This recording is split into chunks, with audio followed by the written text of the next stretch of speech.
Garlic is a popular backyard garden plant to grow. It's packed with flavor and it's got many uses and it's very healthy. There are two types of garlic. There's hardneck, as you can see in this one, where it has a big stem growing down the middle, and it grows into a scape, which has been pruned here. Softneck variety garlic doesn't have the big stalk and doesn't grow into a scape. Softneck can also be planted in the spring, whereas hardneck needs to be planted in the fall. Softneck garlic also tends to be a little more potent in taste. It is a little smaller. So I recommend actually growing both kinds, because the softneck garlic you get to braid, and quite frankly that's a lot of fun. And the hardneck garlic, well, you get a good reward for all your work, since garlic takes quite a long time to sow to this point.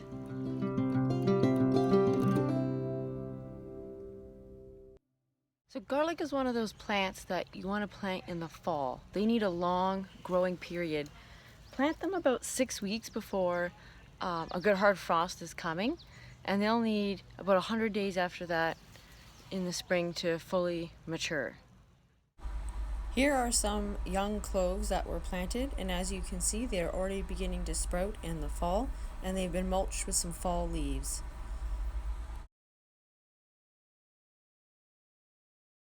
So to give your garlic the best growth possible, you want to give it a full sun spot like I have here in my garden, and you want to give it some good soft loamy soil. So sun and good dirt are key to getting yourself a big bulb. This dirt here is a mixture of good compost, some manure, green manure and animal manure, and some mulch to keep the airflow in the dirt. You have really sandy soil, it'll be hard to maintain a lot of moisture and nutrients, so I recommend just tilling in some good organic compost, whether you buy it in the store or do it yourself, whether it's green or animal, as long as it's a nutritious soil. If you have clay, it will be hard for the bulb to expand, so at that point I would recommend using some peat moss or some wood chips and helping to break up that clay and add more nutrients so that your bulb has room to expand.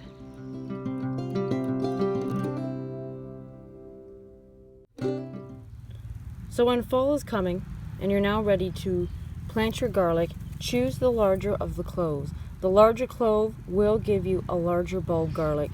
Plant it with the root tip down and the point up, as this is where it will sprout, and stick it 2 to 3 inches below the ground.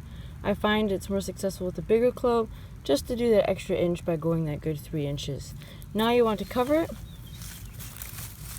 and you can put a light layer of mulch on, as you don't want to smother the new growth when it comes up in the spring.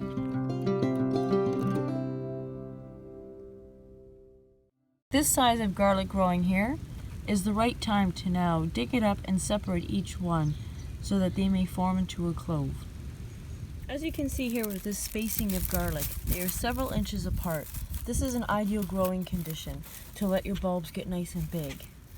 This is a sample of a bulb that was too close to another garlic bulb, and as you can see, its growth was stunted along with its malformed shape. You can see how it was wedged between two other garlics growing. This is why it's ideal to have several inches between your garlic plants as they grow.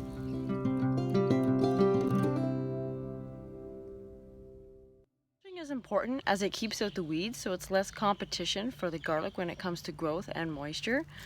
In the fall, it's great to use dried leaves. This allows the new growth to pop up easily in the spring. When it comes time for the sprouts to come up in the spring, you can try a heavier mulch like wood chips here. This will really help drown out the weeds and keep the moisture in and be optimal for your garlic for growth until midsummer when it's ready for harvest. So here is some spring growth of garlic coming up. As you can see, we have this nice grassy stem coming up here. Try to take this time to pull out the tiny weeds like clovers and grass, especially grass, as it gets harder to identify the grass from the garlic until the garlic gets later in its stages of life. See how important the mulching is here? Now that these have sprouted and I've put down a heavy layer of wood chip mulch, by digging down you can see the soil is nice and moist. This will really help give the garlic a boost in its growth. When it comes to scapes, you just want to give them a snip. You want the garlic to focus on the bulb growth and not putting all its energy into the scape. That will cause the bulb to be small and less flavorful. After you cut off the scape, you might notice new shoots of growth coming off of your plant. This new shoot is a good sign that your bulb is maturing and getting larger.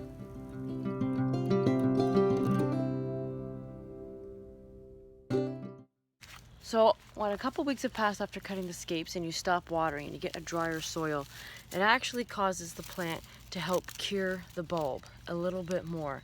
Gives the bulb a bit more packed with flavor. The lack of water also helps in maturing the bulb for harvest.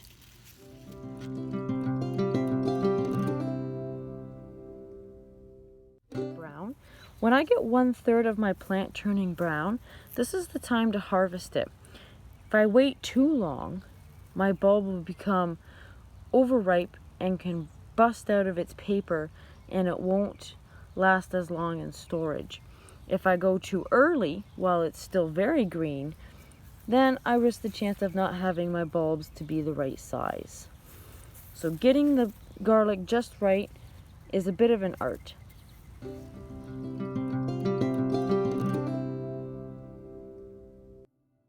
Here is a prime example of a good sized garlic plant.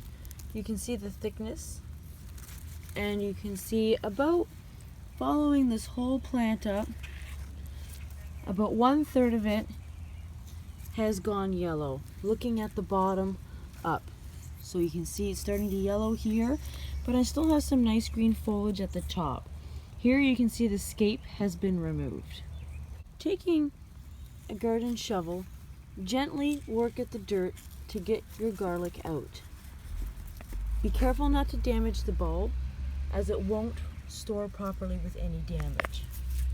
Once it's loosened, gently take it out, and now you can see your prize, a beautiful bulb of garlic. Looking more closely at the plant, you can see the yellowing and how much green is still left and no scape left to develop. This is the perfect time when you should harvest your garlic plant.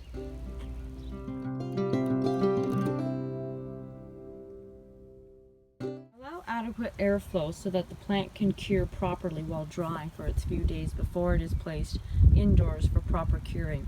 I just have my plant propped up on this metal fencing around my garden that keeps the rabbits out.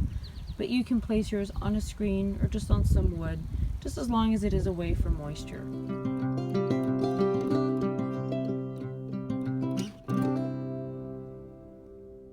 After you have let your garlic dry in the sun for a few days, as this one has, and all the dirt has shaken off and the roots are hard and the green is starting to disappear, you need to let your garlic cure. You need to let it sit in a cool, out of the sunlight, so a darker area with a lot of airflow. Basements are a great place for that. With hardneck garlic, it's hard to braid them as they have this hard stem.